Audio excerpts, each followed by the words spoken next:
E aí, beleza? Bem-vindos à parte 2. Na primeira parte a gente fez com que esse robozinho aqui andasse de um lado para o outro quando batesse na parede ou quando chegasse numa beira. Agora na parte 2 a gente vai fazer com que ele detecte o jogador e siga ele. Então vamos nessa.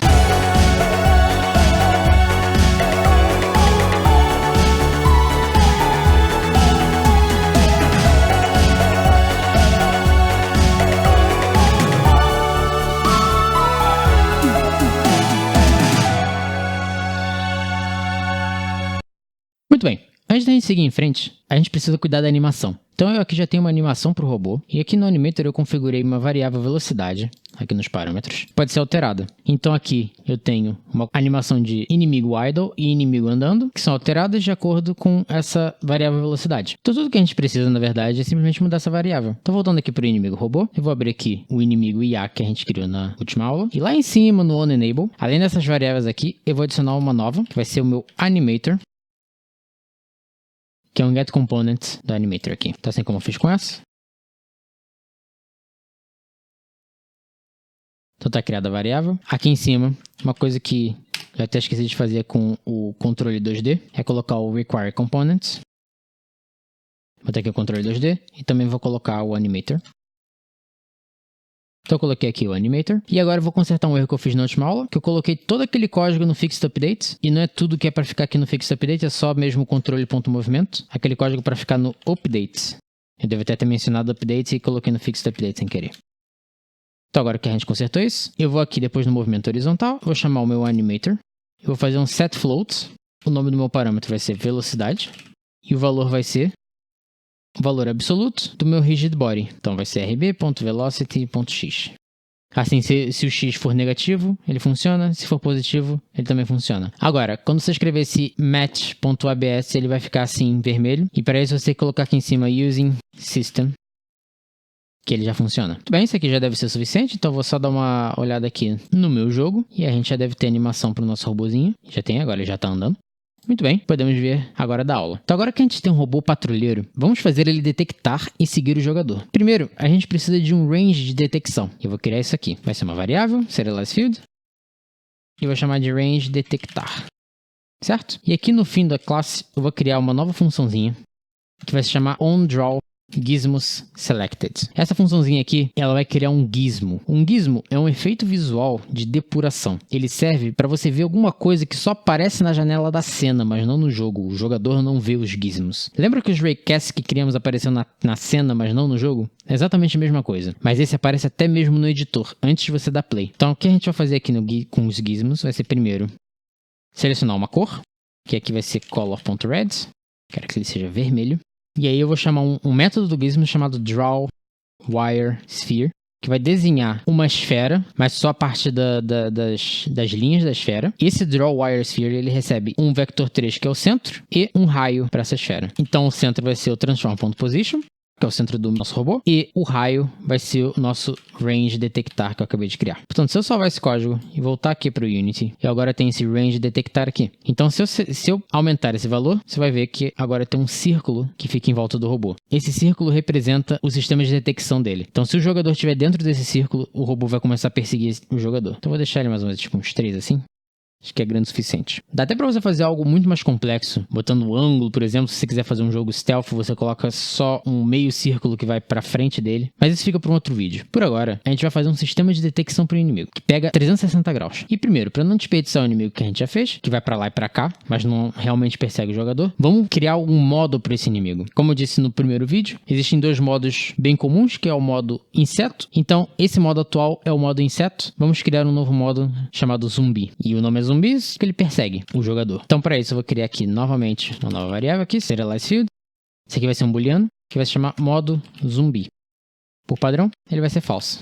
Eu também já vou aproveitar isso aqui e vou adicionar uma nova variável aqui, que vai ser o nosso jogador, que é quem a gente vai seguir. Portanto, para a gente saber que o robô pode seguir o jogador, ou seja, que o jogador está dentro da range que a gente criou aqui, vamos verificar se a distância entre o robô e o jogador é menor do que essa range. E a gente faz isso no update. Então aqui eu vou criar um var diferença para jogador. Esse aqui vai ser jogador.GameObject.transform.position.x. só quero me ligar no eixo horizontal, menos o transform.position.x atual do robô. Isso aqui vai me dar a diferença entre um e outro. E aqui eu vou criar um valor booleano, que é seguindo o jogador. Ele vai ser true ou false. Isso aqui vai ser o valor absoluto da diferença para jogador. E se esse valor for menor do que o range detectar, então o seguindo o jogador vai ficar true. Agora, esse método update aqui fica uma bagunça, né? Então, vamos dar uma organizadinha nele aqui.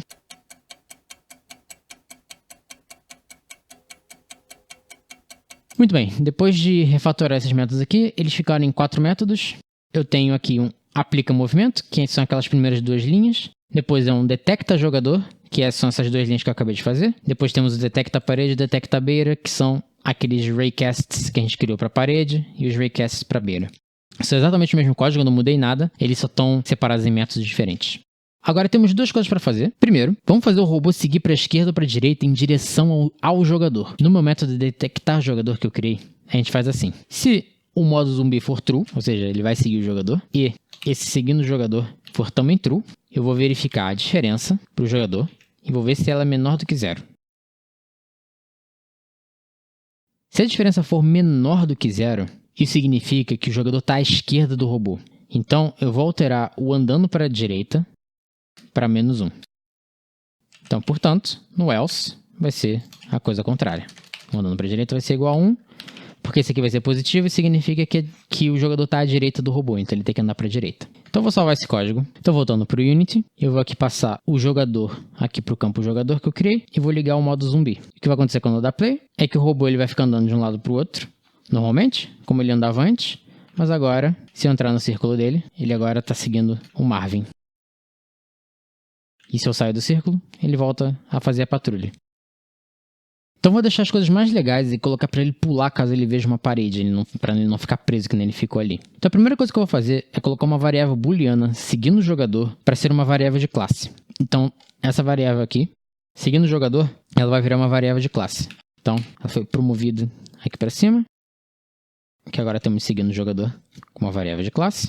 Vou usar ela aqui embaixo também. E agora além disso, eu vou também criar uma outra variável, também booleana, que se chama está pulando, para detectar se o robô está pulando ou não. Além disso, eu vou também criar uma variável pula, para dizer para o robô pular, quando for necessário. Nesse método, a gente vai simplesmente detectar, primeiro, se o robô está no chão. Esse método aqui, get está no chão, ele vem do controle 2D, como vocês podem ver aqui. E se ele está no chão, a gente faz o está pulando igual a true. Simples assim. Agora a gente também quer botar ele false depois que ele terminar de pular. Então, é muito simples. Aqui no Fixed Updates, onde está o movimento. Depois que ele fizer o movimento... aliás, aqui, nessa segunda variável que eu passei false no pulando, agora vai ser o meu está pulando.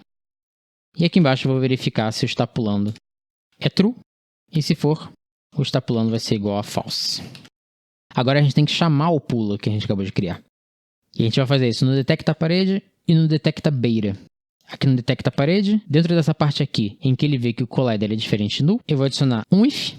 E se ele não estiver seguindo o jogador, eu vou deixar o andando para a direita, para ele continuar fazendo patrulha, como ele já estava fazendo. Else. Ele pula, que significa que ele está perto de uma parede. Já vou copiar esse else aqui, porque eu vou usar o mesmo embaixo. Então, se ele não estiver seguindo o jogador, assim como foi feito em cima, ele vai andar para a direita, senão ele pula. Ops, andar para a direita caiu aqui. E a gente vai fazer a mesma coisa no detecta beira.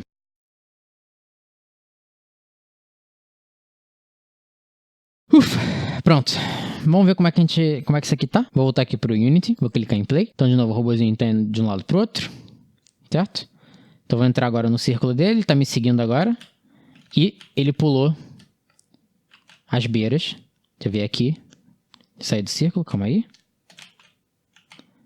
E aqui de novo, ele também pula na hora de descer da beira. Muito bem. A partir daqui, você pode fazer como você bem preferir pro ataque do inimigo. Se você quiser fazer uma animação de ataque, se quiser dar dano no Marvin apenas por tocar, como seria nos jogos do Mario, etc. Isso daí já fica a seu critério. Mas o importante é que agora temos um inimigo com inteligência artificial. Aula cansativa, hein? Na próxima e última aula desse curso, vamos aprender a trocar de fase e a lançar o seu jogo para os seus amigos. É bem capaz de eu voltar nesse projeto de vez em quando para polir algumas coisas aqui e ali, botar um camera shake, alguma coisa assim. Mas o objetivo, que era dar uma base de como criar um jogo plataforma, foi concluído. Então se você gostou do vídeo, dá like. E a gente se vê na próxima aula. Fui!